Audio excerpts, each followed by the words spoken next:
very good afternoon and welcome to the news update on Dominion Television Ibadan.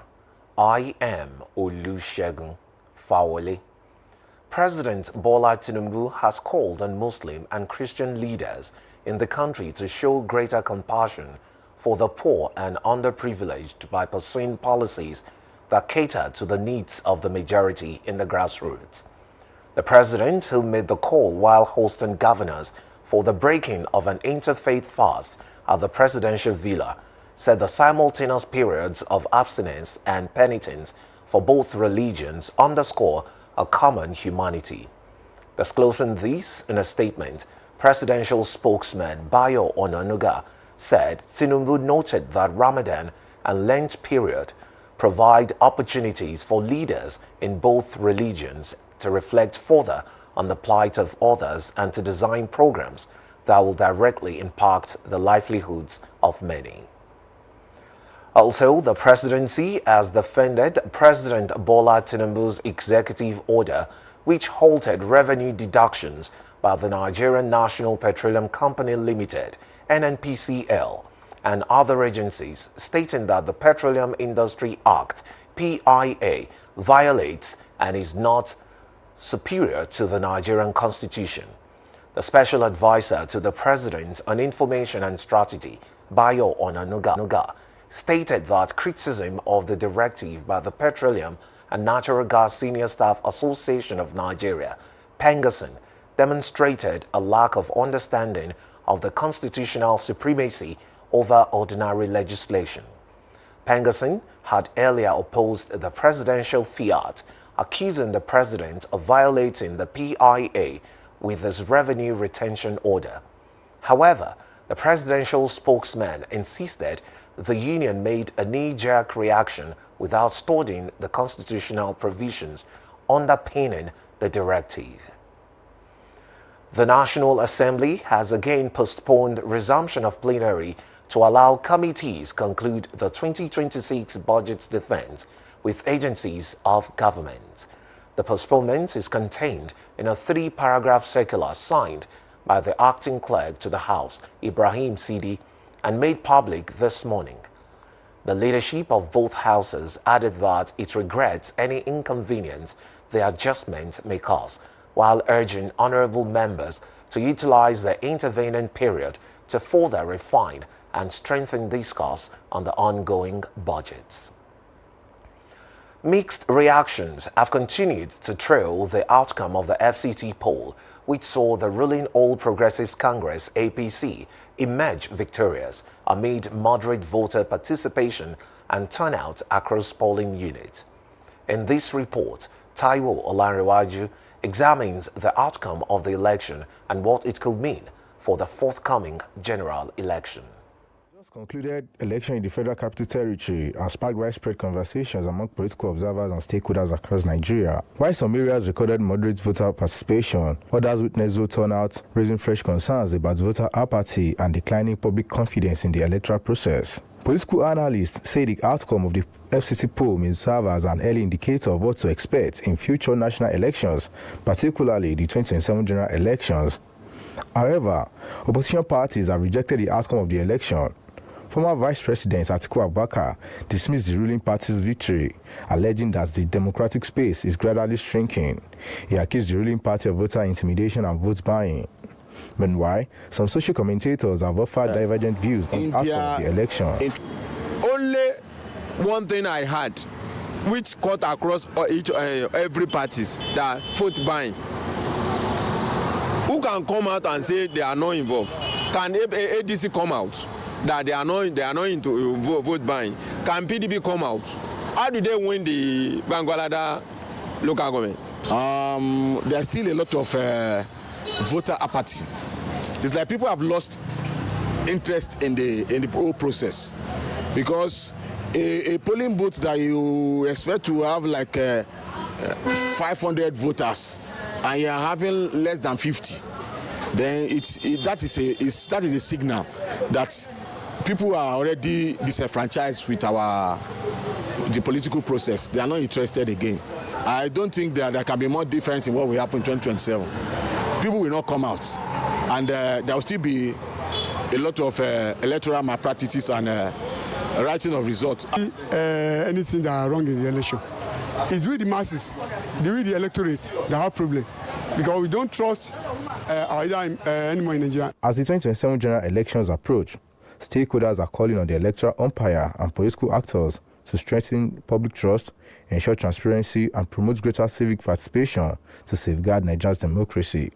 Taiwo Olanrewaju, reporting for Dominion News. As Muslims around the world observe the holy month of Ramadan, experts have stressed the importance of making healthy food choices, particularly when breaking the fast. Fasting from dawn to sunset is not only a spiritual obligation, but also a physical exercise that requires endurance. After long hours without food or water, the body needs proper nourishment to restore lost energy and fluids. Our correspondent, Damilola Daudu, takes a closer look at the relationship between Ramadan and fruit consumption. Muslims, fruits are among the first items consumed at iftar, serving as a light and refreshing way to ease into the main meal. Fruits such as dates and watermelon are widely preferred, not only because of religious tradition, but also due to their ability to provide quick energy and hydration. However, nutrition experts say fruit selection during Ramadan should go beyond habit and taste. Speaking with Dominion News, a nutritionist, Mrs. Bisi Akinriola, explained that while fruits are generally healthy, some may not be suitable immediately after prolonged fasting. According to her, highly acidic fruits such as lemon, grapes, and agbalumo can irritate the stomach lining and cause discomfort due to their sour taste, especially when taken on an empty stomach. Ramadan is a time when the body goes through a lot of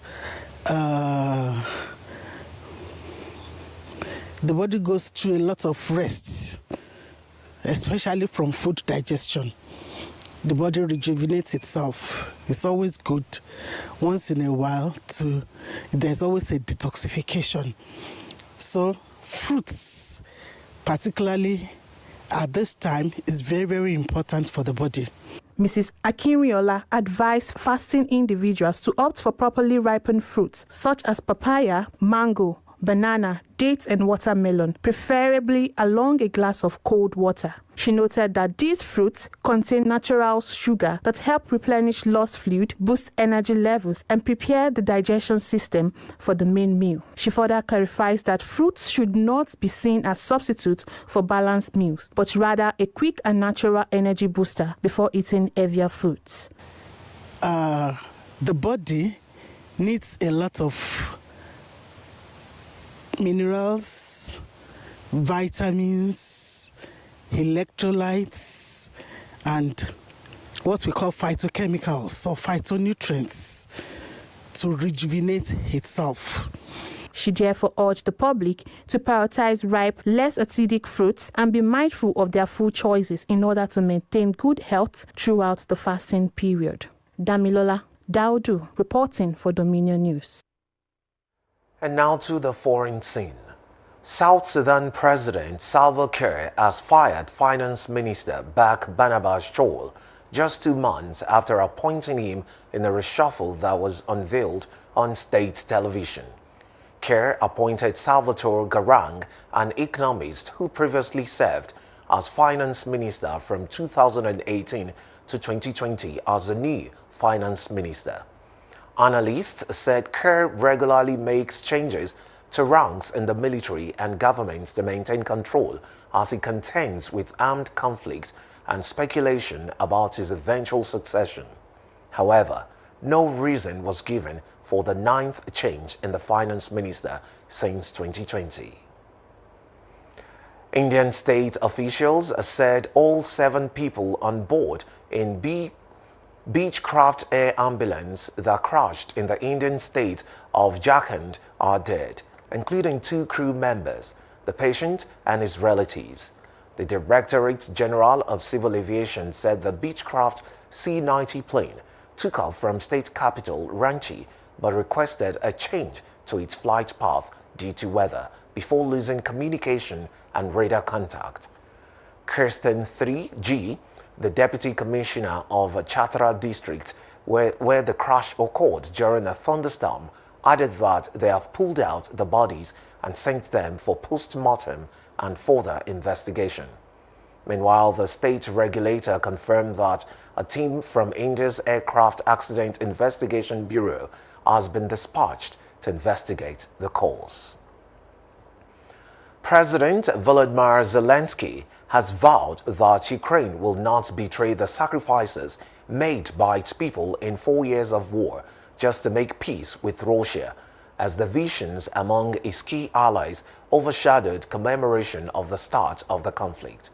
Ukraine's President Volodymyr Zelensky and his wife Olena Zelenska made the remarks at a commemoration ceremony at a monument to the Heavenly 100, the people killed during the Ukrainian pro-European Union mass demonstrations in 2014 to mark the 12th anniversary of the end of the uprising amid Russia's attack on Ukraine in Kiev. Meanwhile, Moscow, which is advancing painfully slowly on the battlefield, insists that Ukraine must cede the final 20% of the eastern region of Donetsk, while Kiev is adamant it will not relinquish land that thousands have died to defend. And now talking sport. The mighty strides Benjamin Sesko and Saint Lamens took in United's latest 2 games have placed the club in a superb position to cement a return to the Champions League after a 2-year absence. United coach Michael Carrick publicly described Sesko and Lamens' contribution as a major boost for the team, having gone 10 consecutive Premier League games without defeat for the first time since a run of 14 between January and May 2021 under Ole Gunnar Solskjaer. Meanwhile, in another development, Manchester United are considering resigning Scotland midfielder Scott McTominay for €80 million in the summer, with Napoli willing to cash in on the 29-year-old just 2 years after he joined the Italian club from Old Trafford. You can visit our website on www.dominion.org.ng to watch us live and listen and interact with us. You can also follow us across our social media platforms on Facebook, Instagram, TikTok, YouTube, and LinkedIn at Dominion Broadcast, and on X at Dominion Cast. And that ends the news update on Dominion Television.